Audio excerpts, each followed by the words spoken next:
Lo mejor de la tarde en tu radio. La radio que está cerca de ti. Aquellos 25.000 exiliados. Esa derrama, ¿no? Ese árbol que creció. Obviamente, ¿no? Y que, bueno, pues dentro de esto había pues muchos intelectuales, ¿no? Había uno que aquí en Monterrey, pues se llamó Pedro Garfias, era un poeta español un poco malentendido en el sentido de que, bueno, pues fue de la generación del 27, llegó en el Sinaya con esos 1.599 exiliados, ¿no? Y él, bueno, pues deambuló por toda la República Mexicana. Finalmente, pues paró aquí en Nuevo León, en Monterrey. Aquí vivió sus últimos años. La verdad es que vivió, según su biografía y sus biógrafos, pues una terminación un poco complicada por el tema del alcohol y tal, y murió un poco, pues... Era conocido en Monterrey, pero sí, muy conocido. Sí, era sabido que estaba... Mira, entre él, por ejemplo, y lo que fue el maestro Alfredo Gracia, no sé si lo conocieron, bueno, tú no, pero no sé si lo conociste, Felipe, que fue dueño de la librería Cosmos, un español también que era un gran intelectual, que terminó aquí los días de su vida. Además fue maestro de la universidad en los últimos años. Así es. Sí, entonces, lo que te quería comentar, que Pedro Garfias, bueno, pues falleció aquí. Él tiene muchos poemas. Hay dos que yo quiero hacer referencia. Uno de ellos es un poema que se llama Asturias. Este poema, él nació en Salamanca, aunque era de origen andaluz, es decir, nació en Salamanca por cuestiones de que su padre era representante de algo y nació allí por cuestiones, pero él era de corazón andaluz. Y compuso un poema que se llama Asturias. Hoy en día este poema es súper conocido porque ¿cómo se llama el cantante? Víctor Manuel, el cantante español Víctor Manuel, en el año 75-76, con el Centro Asturiano de México, viene aquí a dar unos conciertos y le reciben en el Centro Asturiano de México. Y ahí pues le cuentan la historia de un tal Pedro Garfias, que tiene compuesto un poema que se llama Asturias. Entonces, Víctor Manuel lo narran allí el poema y queda tan sorprendido que por la noche en el hotel con una guitarra le pone música. Hoy en día es la canción más conocida de Víctor Manuel, que es Asturias Verde de Montes, que es casi el himno a Asturias hoy en día, ¿no? Asturias, patria querida. No, ese es el himno oficial. El Asturias Verde de Montes es el poema de Pedro Garfias. Pero después hay otro poema que es menos conocido, dentro de la literatura es conocido, que se llama Entre España y México. Es un poema que compuso en los 19 días de travesía cuando se estaba exiliando desde España en el buque Sinaya y cuando llegó aquí. Yo, con todo mi respeto y con mi cariño, he hecho una pequeña grabación. Muy bien. Para si viene bien, para que la narración del poema, para que si la podemos poner un poquito. Para con gusto, vamos a escucharla. Escuchamos el poema Asturias, que nos trajo José María, de Pedro Garfias.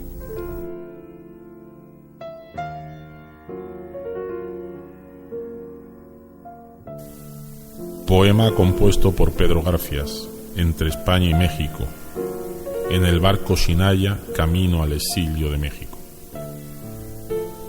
Qué hilo tan fino, qué delgado junco de acero fiel nos une y nos separa, con España presente en el recuerdo, con México presente en la esperanza. Repite el mar sus cóncavos azules, repite el cielo sus tranquilas aguas, y entre el cielo y el mar ensayan vuelos de análoga ambición nuestras miradas.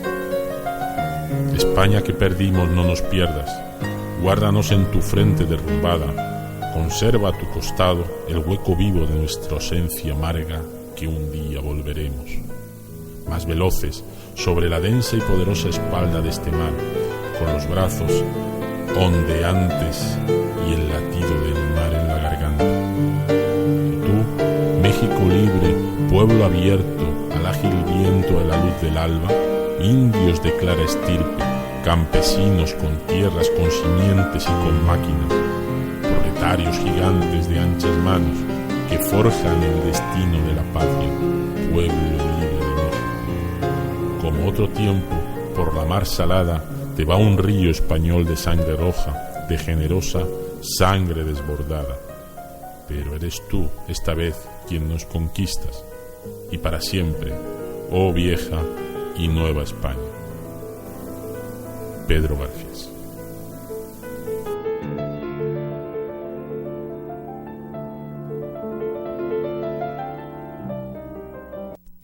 Bueno, ese es el poema que nos grabó José María de Pedro Garfias.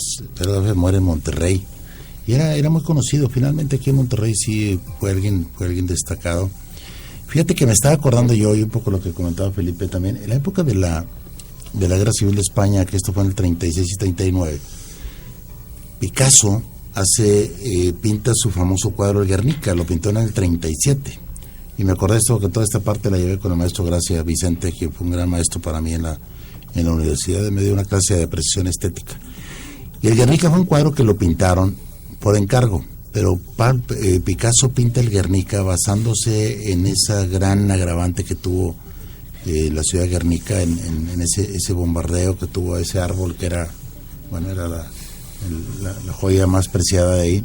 Y Picasso dice, bueno, este cuadro llegará a España cuando entre la democracia. Entonces lo adopta después el Museo de Arte Moderno de Nueva York, que estuvo ahí un buen tiempo, y cuando muere Franco, el cuadro regresa a España. Ahorita está, creo que en el Museo Sofía. Sí, está en el Reina Sofía. El Reina Sofía, ¿no? Que yo creo que ha sido la pintura más trascendental o la parte artística más trascendental que habla sobre la Guerra Civil de España, ¿no? Sí, así es. Es una obra, no conocía tanto detalles, y es una obra que relata los horrores de aquel bombardeo. Sí, incluso por eso lo pinta en blanco y negro, sí, Picasso, no le mete, es un cuadro que no tiene color. Exacto, y es el famoso cubismo, ¿no?, de Picasso, que hace ese tipo de pintura, pero sí realmente demuestra y narra en una pintura en blanco y negro los horrores que pasó España en la Guerra Civil. Yo siempre digo, y con esto no quiero identificarme con ningún bando, yo perdí mucha más familia por parte del bando republicano, porque eran muchos más de este lado, pero realmente las guerras civiles, pues como decía al principio, y cuando son entre hermanos era horrible, porque en propios pueblos te tocaba luchar unos con otros, claro, o acusar a alguien para estos fines, ¿no? De hecho hay otro poeta en Granada, que yo soy medio granaíno, el poeta más ilustre, uno de los más ilustres que ha dado España, que es Federico García Lorca. Sí, lo matan en un paseillo, que ¿no? Lo matan en el famoso paseillo, todo porque pues lo delatan un poco, y bueno, pues por distintas razones, ¿no? Es que aquella época también era como la Inquisición, ¿no? Sí, o sea, nada más con la simple acusación que te hacían, ¿sabes qué? Entonces te caía mal el vecino y lo acusabas y vamos. Claro, pero fíjate que depende de dónde estuvieras, en qué parte del territorio. En este caso, Federico García Lorca, que estaba en Granada todavía era una zona muy nacional, no era republicana, y obviamente pues bueno, pues era sabido que García Lorca tenía pues un poco de tendencia o de amigos en este caso, ¿no?, que tenía un cierto vínculo homosexual, y bueno, en aquel momento aquello era pues súper mal visto, ¿no?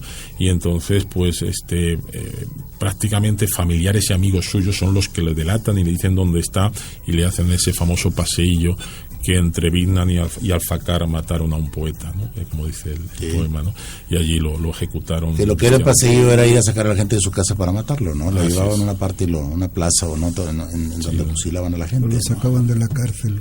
Sí, o lo sacaban de la cárcel para darle la famosa ley fuga, ¿no? Y aquellas cosas que hacían de todas las maneras, como digo, en la guerra que después provocó toda esta parte del exilio, también en la parte nacional hacía unas barbaridades, la parte republicana también, pues porque hoy en día ha perjudicado mucho en quemar iglesias, que era donde estaban todos los famosos registros, ¿no? Claro. Pero realmente es un hecho que no se debe de repetir nunca. Ningún país debe tener una guerra civil, ninguna guerra. Lo que le pasó a Alemania quemó todos los libros, era otra cosa que hacían también, era el momento, ¿no? El estilo de aquella época. Afortunadamente ahora las guerras son más frías, como dicen, ¿no? La Guerra Fría, que no hubo un solo disparo, por eso se llamó así. Con un botón con un botón se acaba todo, pero es cómo han pasado las cosas y cómo deberíamos de valorar un poco más toda esta parte que ha hecho y la gente que nos ha construido a todos nosotros, ¿no? En el caso de Felipe, dices tú, bueno, enfrentarse a esa parte y como lo comentas, llegar con la ilusión y encontrarse la desilusión, esa es la parte más, y sin poder regresar, ¿no? O sea, eso... Pues sí, desgraciadamente ya estaba aquí y aquí se quedó, digo, no desgraciadamente, afortunadamente, porque tuvimos una vida bastante... ¿Se vuelve a casar tu madre? ¿Se vuelve a casar otra vez? Sí, como a los 4 años. 4 años. Precisamente con una persona que venía con nosotros en el barco y que estuvo viviendo en la misma casa de huéspedes que nosotros. Qué historia, es increíble, o sea, escucha la historia y es... O sea, refugiado también, ¿no? Claro. Sí, no, es impresionante. Yo la verdad es que mis respetos, yo me hubiera gustado mucho conocer y poder platicar con tu mamá, obviamente. Te hubiera pues, hecho su hijo. Pues eso. Porque era una de sus costumbres, enseguida adoptaba a la gente. Fíjate que sí era español, Felipe. Yo recuerdo, mi padre toda la vida hizo de comer, se estuvo metido en la cocina. Y los últimos días, ya cuando tenía un restaurante ya más chico, era una asistencia para estudiantes del TEC. Y aunque no trajeran dinero, tú vente a comer, tú a ver cómo le haces después. Y entonces la casa era como una guardería para grandotes, ¿no?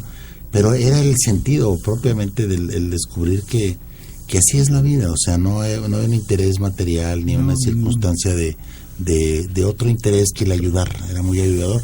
Yo lo comentaba ahorita en un corte en mi casa, recuerdo que vivieron muchos españoles. Mucho español que llegaba y no tenía dónde, pues llegaba a mi casa y recuerdo que se ponían a vender cosas, eran vendedores natos, ¿no? Eran de los que se ponían a vender vino, casimires, quesos, o sea, de todo, ¿no? Había ahí Sí, y la verdad es que, como decíamos al principio, muchos de los grandes comerciantes que hoy son grandes empresas en México son de origen español, precisamente. Y vienen de ese grupo, ¿no? De ese perfiles, ¿no? Donde el español intentaba, pues, subsistir, ¿no? Porque venía de sitios o de situaciones complicadas. Yo, por un poco terminar, quiero agradecer mucho a Felipe, que es buen amigo, le aprecio un montón. Como digo, en memoria de tu mamá y en memoria de todos y tantos españoles que tuvieron que exiliarse a México, Argentina, Alemania, Francia, pues ojalá eso no se vuelva a dar. Que hoy en día tenemos que dar las gracias a este gran país que es México, que acogió a tanta gente y que, bueno, definitivamente, pues, que os ayudó muchísimo, y que vosotros también ayudasteis a México, por supuesto, porque os integrasteis en la sociedad. Y bueno, pues aquí estamos 3 españoles doble nacionales, como digo yo, que exiliadillos por aquí. No, gracias, Felipe, por estar con nosotros, que no sea la última vez. Realmente una historia de vida impresionante.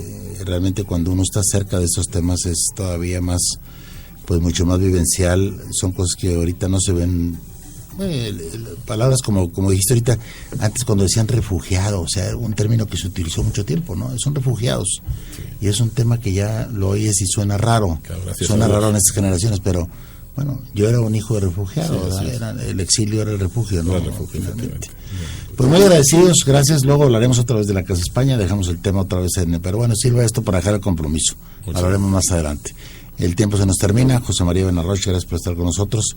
Felipe Sáiz García, gracias por venir con nosotros, por contar esta historia. Mucho gusto. Yo soy Iñaki Alzugaray, lo veo el próximo lunes en punto de las 8 de la noche aquí en Radio Nuevo León. Héctor Candelera en los controles, gracias y hasta el próximo lunes. Gracias.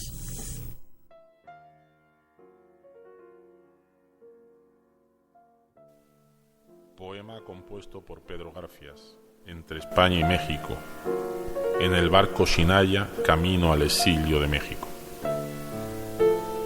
Qué hilo tan fino, qué delgado junco de acero fiel nos une y nos separa, con España presente en el recuerdo, con México presente en la esperanza. Repite el mar sus cóncavos azules, repite el cielo sus tranquilas aguas, y entre el cielo y el mar ensayan vuelos de análoga ambición nuestras miradas. España que perdimos, no nos pierdas, guárdanos en tu frente derrumbada, conserva a tu costado el hueco vivo de nuestra ausencia amarga, que un día volveremos. Más veloces, sobre la densa y poderosa espalda de este mar, con los brazos ondeantes y el latido del mar en la garganta. Que tú, México libre, pueblo abierto al ágil viento de la luz del alba, indios de clara estirpe, campesinos con tierras, con simientes y con máquinas, proletarios gigantes de anchas manos que forjan el destino de la patria, pueblo libre de México.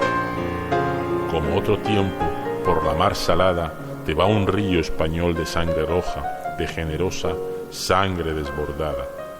Pero eres tú, esta vez, quien nos conquistas, y para siempre, oh vieja y nueva España. Pedro Garfias.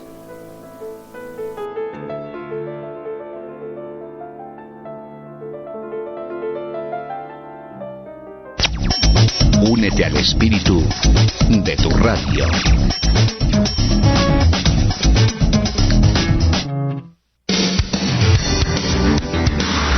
La radio que está cerca de ti.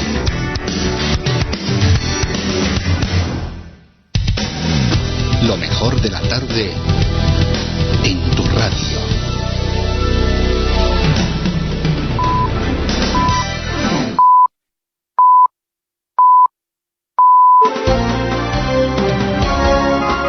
Son las 10 de la noche.